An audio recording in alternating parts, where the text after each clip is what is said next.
10,98. Каква бележка ми дадеш? Ето е бележка. Какво пише най-отдолу? 10,98. Най-отдолу. Фискален бон. При плащане в брой изисквате фискален бон. Изискам ти го. В смисъл, това е което ми дават от пицарията. Ще ни почерпите тия пици. Не мога да ви почерпя тия пици. Дай ми номер на управител. Задръж. Няма телефона, на бележката. Дай да видя номер. Къде да го видя? Ето ми телефона. Защото това не е фискалната бележка. Ето, Това е междинна сметка. Окей, звъни на управителя, те ще ти дадат най-голяма информация. Аз съм доставчик. Аз знам, бат, аз към тебе нямам нищо. Абсолютно нищо. Може ли да ме снимаш?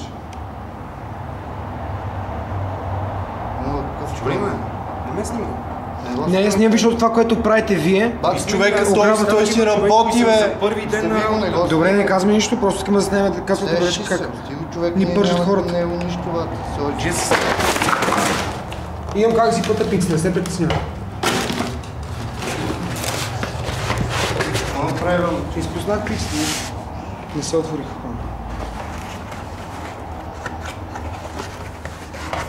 Имаме пари да си ги платим, и все така. Не сме умрели от глада. Само секундата. Това ли е това? Ето тук на този звъни 852 6464. Извиня, някакъв управител, моля да се чуе там от вашата пицарийка. Да.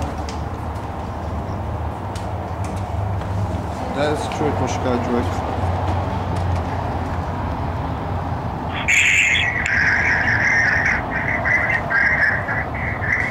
Защото не отгоре какво пише. Да. Не знам даже колко си плащат. И сега ще видим на полиция и ще видиш, че Ало? подарат. Добър ден. Добър ден. Бих искал да ви питам, току-що си поръчах пица и ми пише някаква междинна сметка. Няма фискален бон. А за къде е? Как така, откъде е? Коя поръчка? Каква Колегата поръчка? не ви го оставил по-често. Не ви разбрах. Колегата не ви го оставил. Не ми Това го е е оставил. неговата бележка. Да. Къде ми е касовото бонче? Или, ще ви го донесе. Значи, когато госпожо, ви го на тази бележка пише с големи букви при плащане в брой да изисквам бон. Да, разбира Аз се. го изисквам. Можете ли да ми го Да видя кой ви е докарал. Не, няма какво да ми докарвате. И въпросът ми е, ще ме почерпите ли тия пици или какво ще направим? Те са две големи маргаритки. Ще ви бутнат ли или не?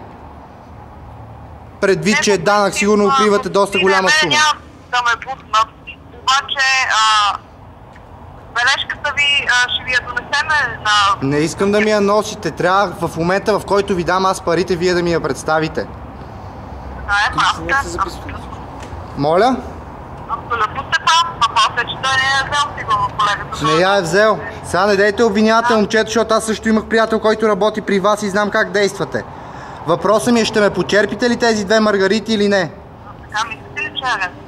Питам ви, мислите ли, че е редно да имате 30 пицарии и да не внасяте данък за доставките? Имаме 30 пицарии. Не знам колкото и да имате. Питам ви още веднъж за последно, ще ме почерпите ли тези пици или не? Или не може ли да не се държите по този начин? Добре, Защото изи. аз съвсем спокойно с това. Добре, кажете какво да направим. Мисля, че е нормално да говорим спокойно. Добре, хайде да говорим нормално. Ще ме почерпите ли две маргарити големи? Черпа една, ако искам. Не, искам двете да ме почерпите, защото няма бележка нито за едната, нито за другата. Моля? Ядете ли само адрес, който ще поръча? Там го имате, момчето ще му оставя бележката. Добре. Чао. Дайте ми момчето ли това? Секундичка. Чай да го спра това.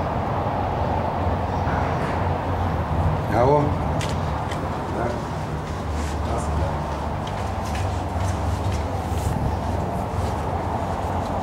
Добре, окей. На коя бележка?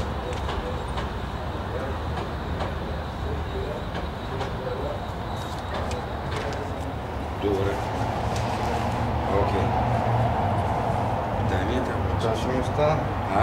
Ще остане за това, че сме си купили пицата. Вие не сте ги платили. Ма нямаш бележка, бе, човек. А не, сега да ви върнем. Не да ви върнем бележката си, вие как? И съм на работа. Изключвай го вече това.